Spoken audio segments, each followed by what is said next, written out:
wabarakatuh.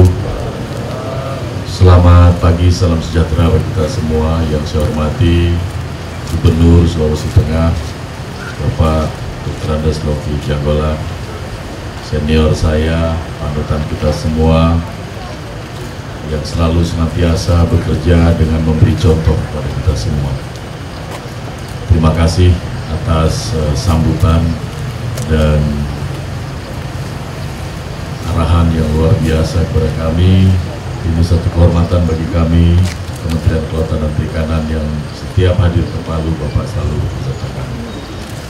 Yang saya hormati Eselon 1 Kementerian Kelautan dan Perikanan, hari ini saya berkunjung ke sini lengkap.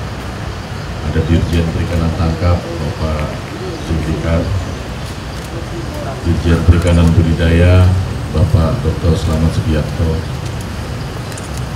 Dirjen Pengelolaan Ruang Laut, Bapak Dr. Aryo Anggono, Bapak Dirjen Pengawasan Sumber Daya Kelautan, Bapak Dr. TB Hairu, dan timnya hadir juga di sini. Staf khusus, saya bawa 3 staf khusus ke Sulawesi Tengah. Seluruh pimpinan Forkopimda yang hadir, Bapak Ibu sekalian, Kepala Unit Karantina, yang mewakili Badan Karantina dan Pengendalian Mutu, Pak Teguh, terima kasih. Yang saya sangat hormati, penjaga dan pengawal kita di DPR RI, anggota DPR RI Komisi 4, Bapak Suhardi Duka, Dr. Suhardi Duka. Dari kemarin beliau kawal kita terus, benar nggak ini Menteri KKP kerja? Mudah-mudahan hari ini dapat poin tambahan. Terima kasih. Kenapa beliau hadir ke sini? Karena kebetulan hari ini kami akan, setelah dari sini akan langsung ke Pasangkayu. Dari Pasangkayu kita akan melihat ada 3 tempat pertambakan yang terus menggeliat. Selanjutnya setelah itu kita akan kembali lagi ke Sulawesi Tengah, namun langsung menuju Parigi Mutara. Di sana kita juga akan melihat bagaimana gairah masyarakat, pelaku usaha dalam rangka pembangunan sektor perikanan budidaya, khususnya tambak udang fanami. Kita akan lihat besok, baru kemudian saya akan lanjut ke Pohuwato, ke Gorontalo, lanjut ke Sulawesi Utara, Manado, dan beberapa wilayah di sana, Bitung, baru kembali ke Jakarta. Pak Gubernur, terima kasih atas keseriusan Bapak dalam mengelola perikanan. Tadi Bapak sudah sampaikan, Sulawesi Tengah tidak banyak provinsi yang punya wilayah khusus seperti Sulawesi Tengah di sektor perikanan. Ada 4 WPP yang langsung di bawah kendali Bapak. Yang kita semua tahu 4 WPP ini belum optimal kita eksploitasi. Di Selat Makassar saja, kalau kita mau bicara, itu luar biasa potensi tunanya. Ada di Teluk, 3 teluk tadi Bapak sampaikan, belum yang di daratan. Seandainya saja kita bisa bersama-sama mengajak masyarakat nelayan penangkap ikan, harus ada jalan keluar. Kita tidak bisa mengikuti aturan sesuai apa adanya, Pak Gubernur, dan kami siap untuk berkolaborasi secara terbuka. Intinya adalah bagaimana nelayan di Sulawesi Tengah ini mampu mendapat manfaat dari luasnya laut yang ada di Provinsi Sulawesi Tengah ini. Itu baru bicara perikanan tangkap. Perikanan budidaya juga sama. Dari tambak yang terbentang di seluruh pesisir Sulawesi Tengah, kemudian perairan daratnya juga punya potensi besar. Kami siap, apa yang kurang kami sangat terbuka. Tolong Bapak koordinir, pimpin para kepala dinas melalui Kepala Dinas Perikanan Provinsi sampai seluruh kabupaten kota di Sulawesi Tengah. Kami siap ikut membackup apa yang diperlukan. Banyak cara. Kalau anggaran Pak Gubernur, kita semua tahu anggaran di mana saja. Anggaran negara ini hanya mampu maksimal 15%. Sisanya tentunya kelompok swasta.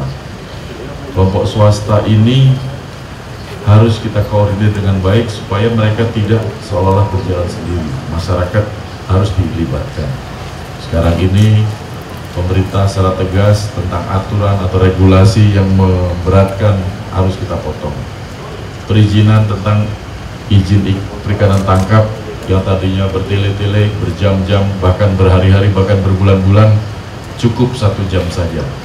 Seperti lagunya Krisdayanti, Pak. 1 jam saja, 1 jam saja, ku beri izin. Jadi memang pelaksanaannya tidak 100% betul semua. Ada yang kurang, secara manual kita koreksi bersama-sama. Dan ini sudah terbukti dari pertama kali kita launching sehari 75 izin, sekarang dari laporan Dirjen total semua 3.500, tapi sehari bisa 135 Bapak sampaikan. Jadi ini perlu penyesuaian, penyempurnaan. Hal lain tentunya Pak Gubernur tentang izin yang di bawah 30 GT menjadi domainnya Gubernur. Mungkin ada kalanya kita harus bikin terobosan bagaimana kalau tidak bisa yang 30 GT ke bawah semuanya, mungkin kita mulai dari 10 atau 5 GT. Kita gratiskan saja nelayan ini. Kita intinya membina mereka. Jadi mereka izin, yang penting boleh melaut kapan saja. Kita menunggu di daratnya dengan fasilitas-fasilitas yang dibutuhkan.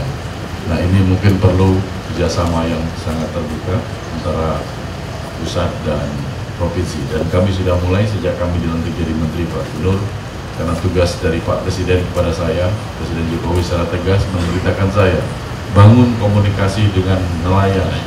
Artinya nelayan ini siapapun yang berhubungan, yang mengurus tentang ikan adalah nelayan. Termasuk kita yang hari ini, kita juga bagian dari nelayan.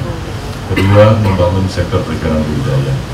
Bapak Gubernur, hari ini kami akan menyerahkan, sekaligus kita sama-sama meluncing ekspor perdana langsung dari bandara, dan ini kedepannya mudah-mudahan menjadi cikal bakal bahwa seluruh bukti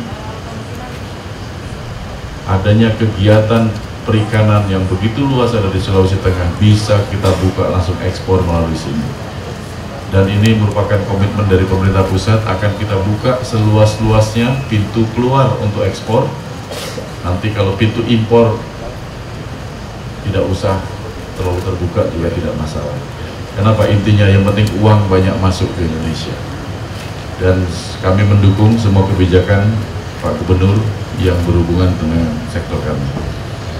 Ikan segar ini salah satu upaya kita untuk ikut berkontribusi, dan terima kasih atas komitmen Pak Gubernur dengan surat kami untuk melibatkan hasil-hasil budidaya maupun nelayan yang dihasilkan masyarakat nelayan untuk dibagikan juga sebagai salah satu komoditas bansos. Dan alhamdulillah Sulawesi Tengah sudah ikut berperan serta dalam hal itu. Kemudian masalah perizinan sertifikat ini dimaksudkan adalah seluruh stakeholder yang ada di KKP tidak boleh dipersulit. Kami sifatnya melayani, kami harus lebih datang kepada mereka. Bagi mereka yang ragu menunggu, kita datangi. Jadi perizinan-perizinan sekarang Pak, kita nggak akan pasrah, kita datangin. Seperti di badan karantina, izin itu tidak di kantor saja, kita datangin di mana pusat-pusat, di mana izin itu harus diberikan. Dan alhamdulillah ini terus bersambut, dan kita harapkan di Sulawesi Tengah ini juga akan terus menggeliat sektor produksi perikanan. Saya pikir ini Pak Gubernur, terima kasih sekali atas masukannya. Setelah ini kami mohon izin untuk menuju ke Sulawesi Barat, baru nanti kita ketemu nanti malam di Parigi Mutong, dan kita ketemu di acara besok. Demikian Bapak Ibu sekalian, terima kasih, mohon maaf apabila ada hal-hal yang kurang berkenan. Sekali lagi, dalam suasana COVID, jangan ragu, orang boleh melihat restoran, hotel di seluruh dunia tutup. Tapi yang harus kita yakini, biarpun restoran, hotel maupun kafe seluruh dunia tutup, mulut orang tidak pernah tutup. Karena pada hakikatnya mereka tetap makan. Makanya produksi ikan, produksi budidaya harus tetap kita pertahankan. Dan ini bukti bahwa permintaan ikan di dunia terus meningkat. Kami buktikan dengan satu contoh udang Faname. Dulu udang pada saat pertama kali COVID masuk Indonesia, pertengahan Februari, itu saya juga khawatir udang akan jatuh, dan ini dikhawatirkan oleh pelaku usaha udang. Bahkan mereka sudah menawarkan diri, Pak, kalau bisa bantu, belilah udang kami dengan harga produksi saja. Jadi kalau 100 ekor 1 kilo itu dibeli dengan 35.000, bahkan di bawah itu. Tapi Bapak Ibu sekalian, udang seukuran itu sekarang sudah 60 ribuan harganya, jauh di atas harga rata-rata pada saat sebelum COVID. Ini artinya apa? Artinya pemerintah hadir, artinya masyarakat, permintaan juga besar. Dan dengan pemerintah hadir ini juga akan membuat permintaan yang besar ini bisa kita optimalkan menjadi kemenangan sektor kelautan dan perikanan bagi seluruh masyarakat Indonesia. Saya pikir ini Pak Gubernur, ini mudah-mudahan menjadi semangat buat kita semua. Kami siap membangun bersama-sama pemerintah Provinsi Sulawesi Tengah. Demikian dari saya, billahi taufiq wal hidayah. Wassalamualaikum warahmatullahi wabarakatuh. Sebelum saya akhiri dengan mengucap Bismillahirrahmanirrahim, saya Menteri Kelautan dan Perikanan bersama Bapak Gubernur Provinsi Sulawesi Tengah dengan resmi melaunching produk perikanan Sulawesi Tengah menuju negara Jepang. Selamat Pak Gubernur atas prestasinya, dan mudah-mudahan terus kita bisa tingkatkan. Amin. Merdeka!